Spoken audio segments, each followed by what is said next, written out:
Hola, te habla Víctor Páez. Una vez más te doy la bienvenida a nuestro programa, Una Esperanza Viva. En programa anterior estuve tratando el tema de la amargura. Hoy quiero continuar hablando de ese tema. En ese programa, y al concluir la conclusión del programa, estuve hablando acerca de la parábola de los dos deudores que encontramos en la Biblia, en el libro de Mateo, capítulo 18, entre los versículos 23 y el 35. Y quiero resumir lo que esa parábola enseña, no la voy a leer toda. Como lo hicimos anteriormente, mencionaré apenas unos cuantos versículos. Pero el Señor Jesucristo nos enseñó en esa parábola que el reino de los cielos es semejante a esta parábola. Y entonces Él nos reveló esa parábola, hermosa parábola, donde Él dice que había un rey que llamó a todos sus siervos a cuenta con Él. Todos aquellos siervos que le debían algo de dinero tenían que venir a rendir cuentas ante el rey. Y Él descubrió, había un siervo que le debía una cantidad de dinero realmente imposible de pagar. La cantidad de dinero era inmensurable. No había manera que este hombre con todo el trabajo que él desarrollara a través de su vida, pudiera pagar esta deuda. Él se acercó al rey y le pidió más tiempo para pagar su deuda. El rey, movido a misericordia, le perdonó su deuda. Toda esa gran deuda le fue perdonada. Este siervo salió de la presencia del rey y tan pronto salió se consiguió con un consiervo. Este consiervo le debía apenas unas cuantas monedas. Pero extraño en este hombre, aparentemente tenía un concepto del perdón diferente al concepto que el rey tenía del perdón. Pues tomó a su consiervo y ahogándole le pedía que le pagara lo que le debía, que no eran más que unas cuantas monedas. El consiervo le dijo que no podía pagar y simplemente el siervo que había recibido este gran perdón puso a este otro consiervo en la cárcel. Bueno, pronto el rey se enteró de todo lo que había pasado y llamó a este siervo ante él y le dijo: ¿cómo es que habiéndote perdonado tan grande deuda, tú tratas a este consiervo de esta manera? Y en el versículo 33 le dice estas palabras: ¿no debías tú también tener misericordia de tu consiervo como yo tuve misericordia de ti? Es fundamental lo que Dios dice en ese pasaje de la Escritura, en esta parábola, porque Él le dice que debía haber tenido misericordia de su consiervo como el rey había tenido misericordia de él. Así que el rey, enojado, viendo lo que este siervo había hecho, lo entregó, dice la Escritura, a verdugos. Torturadores es la palabra más apropiada para el original en griego, hasta que él pagase su deuda. Quien vive en amargura, vive entregado a sufrimientos, vive entregado a verdugos. Pero sí, note la sorprendente declaración del Señor Jesucristo en el versículo 35 de ese mismo capítulo. Porque Él dice: así también mi Padre Celestial hará con vosotros si no perdonáis de todo corazón cada uno a su hermano sus ofensas.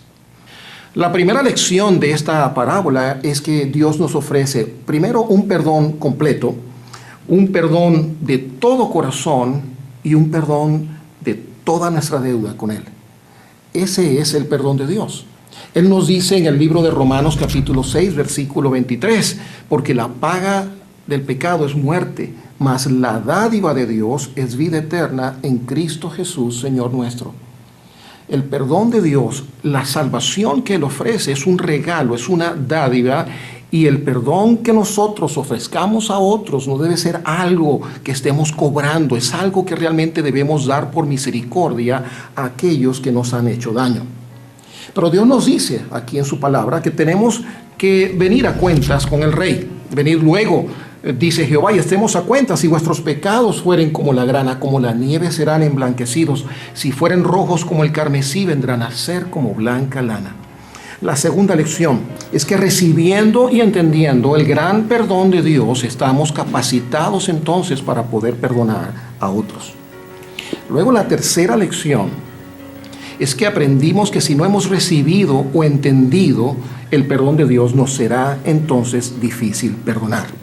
Es obvio entonces que esta parábola nos está enseñando y nos está hablando particularmente del perdón y del perdón de Dios y cómo Dios desea enseñarnos también a nosotros a perdonar a aquellos que nos han ofendido.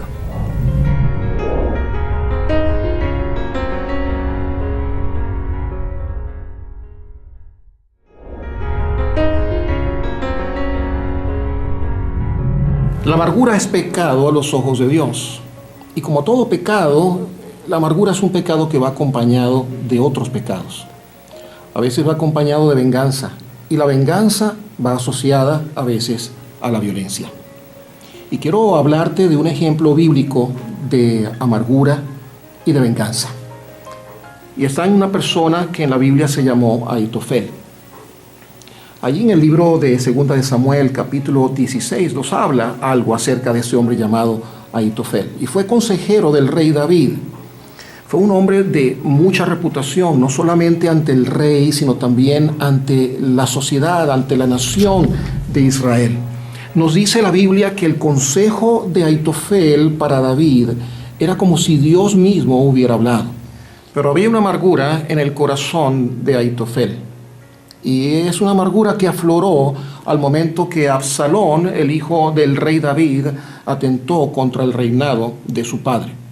De inmediato y de manera sorpresiva, Ahitofel tomó lados con Absalón, convirtiéndose de inmediato o manifestándose de inmediato como enemigo del rey David.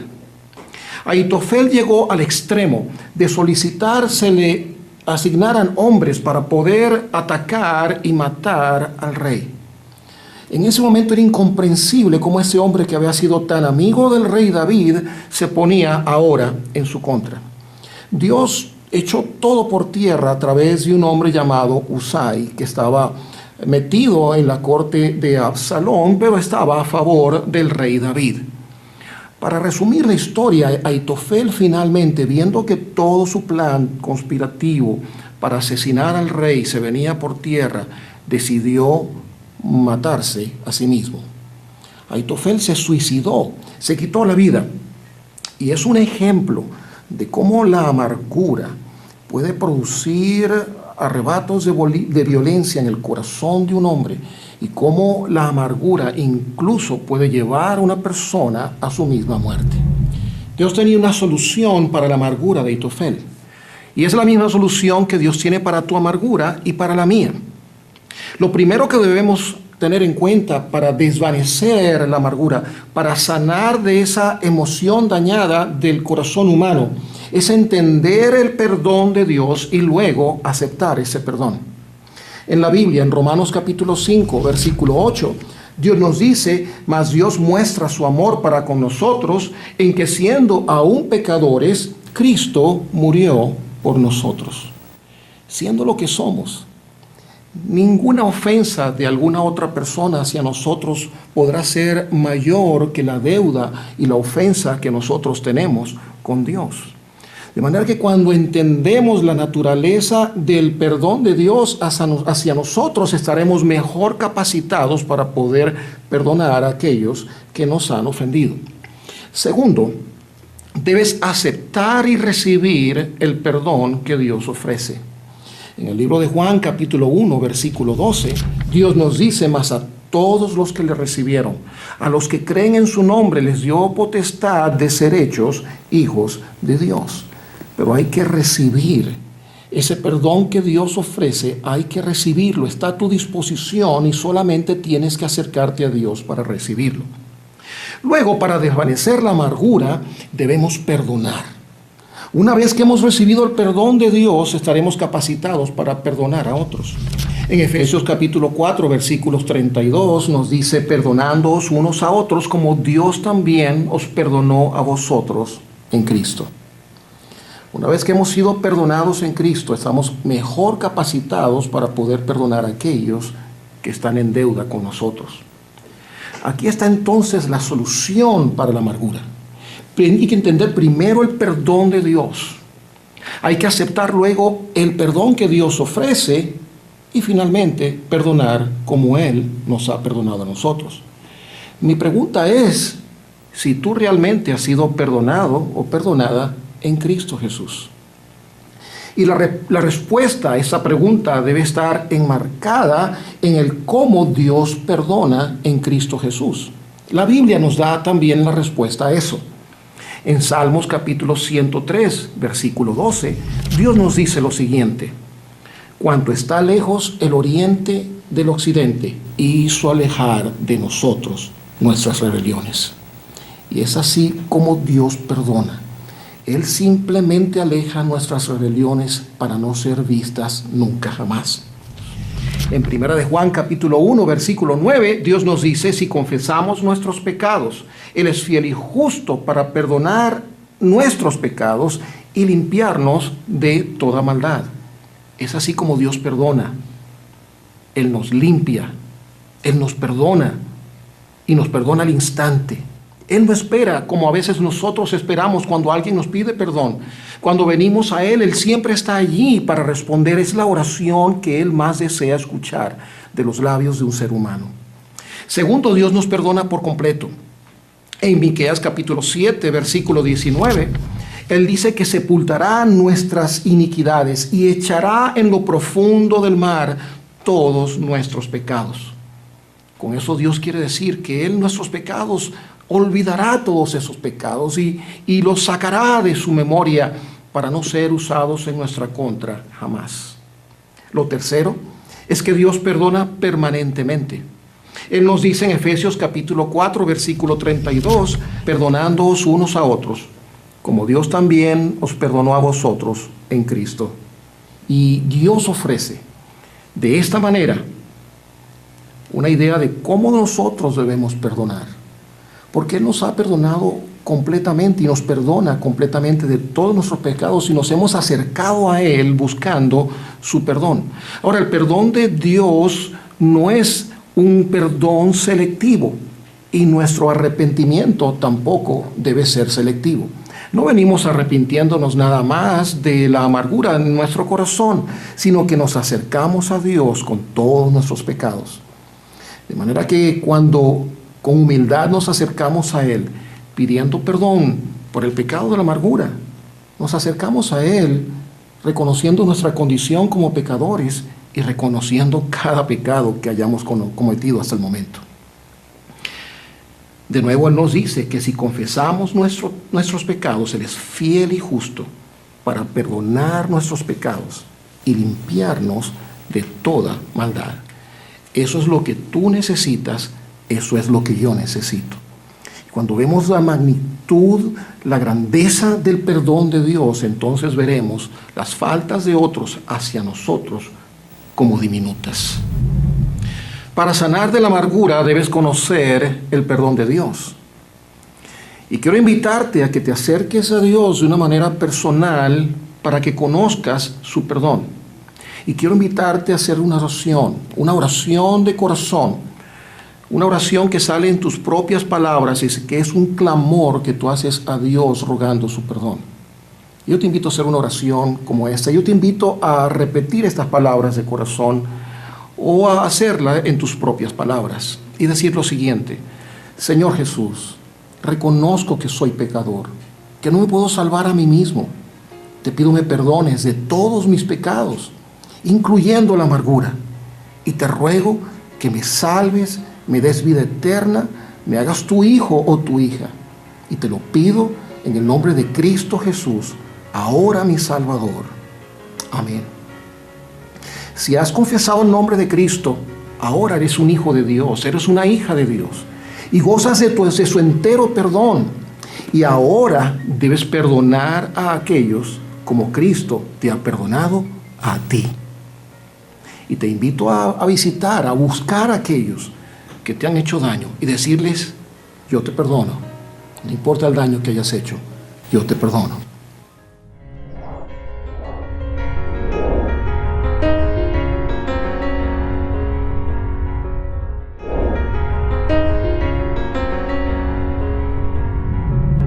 En un programa anterior ya tuvimos a Luis Blanco y a su esposa Mirla con nosotros hablando acerca del tema de la amargura, y ellos compartieron con nosotros cómo Dios rehizo su hogar, su relación en Cristo Jesús.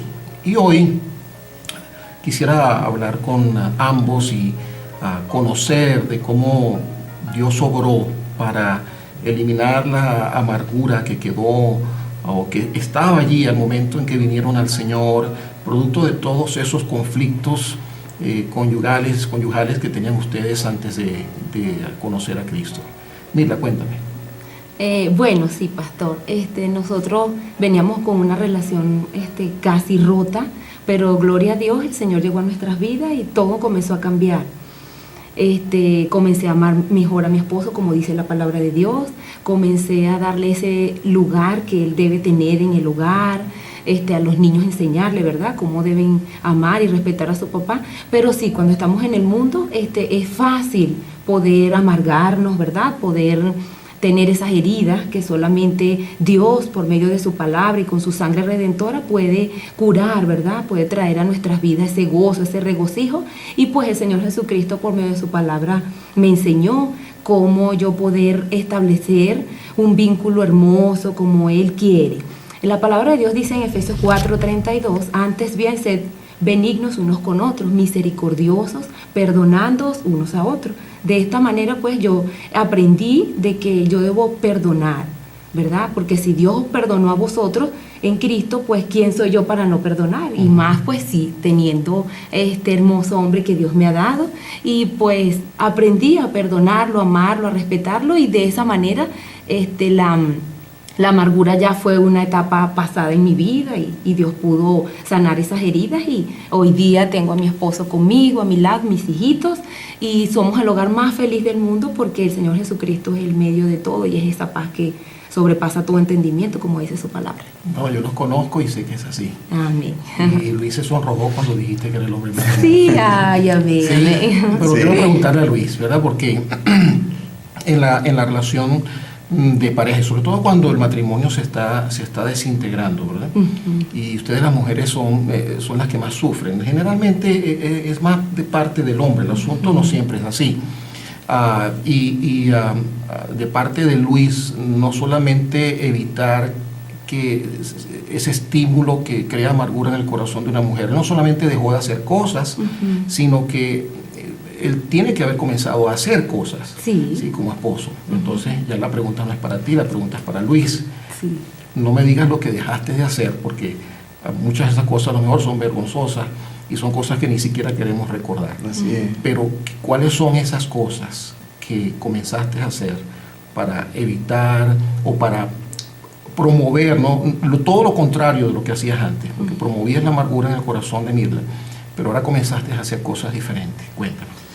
Bueno, pastor, primero quiero darle gracias a Dios por la obra que Él hizo en mi vida, por la salvación que me dio y por la oportunidad tan preciosa de poder restablecer esa relación con mi esposa, con mi familia.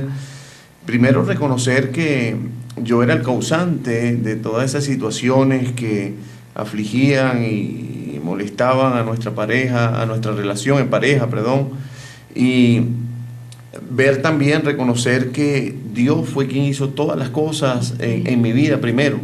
Lo que yo pude hacer en el matrimonio que no estaba haciendo fue algo que Dios primero hizo en mí. El Señor me cambió, me dio su amor, me perdonó, y eso fue lo que yo di a mi esposa. Yo di el amor que Dios me había dado a mí, y no le daba ese amor antes, se lo di ahora después que Cristo me salvó. Empecé a amarla como el Señor mandaba en su palabra y manda a amar a la esposa. Bueno, trato de manifestar ese amor que el Señor me da a mí, trato de dárselo a ella. Y me consta porque lo veo todo el tiempo, ¿verdad? Sí, amarla como el Señor me ama, y también estar atento a cada una de sus necesidades, porque el amor es dar. El amor es entregarse por el otro. El amor es dar algo sin esperar recibir a cambio otra cosa. Ese es el verdadero amor, lo que hizo Jesucristo por nosotros. Amén. Bueno, muchas gracias por contribuir a este programa y espero el Señor los siga bendiciendo y dándoles un lugar tan hermoso, haciendo cada vez más hermoso ese hogar que ustedes tienen. Amén. Gracias. Amén. Te invito a conocernos mejor viendo la información que está en pantalla, y nos vemos en nuestro próximo programa.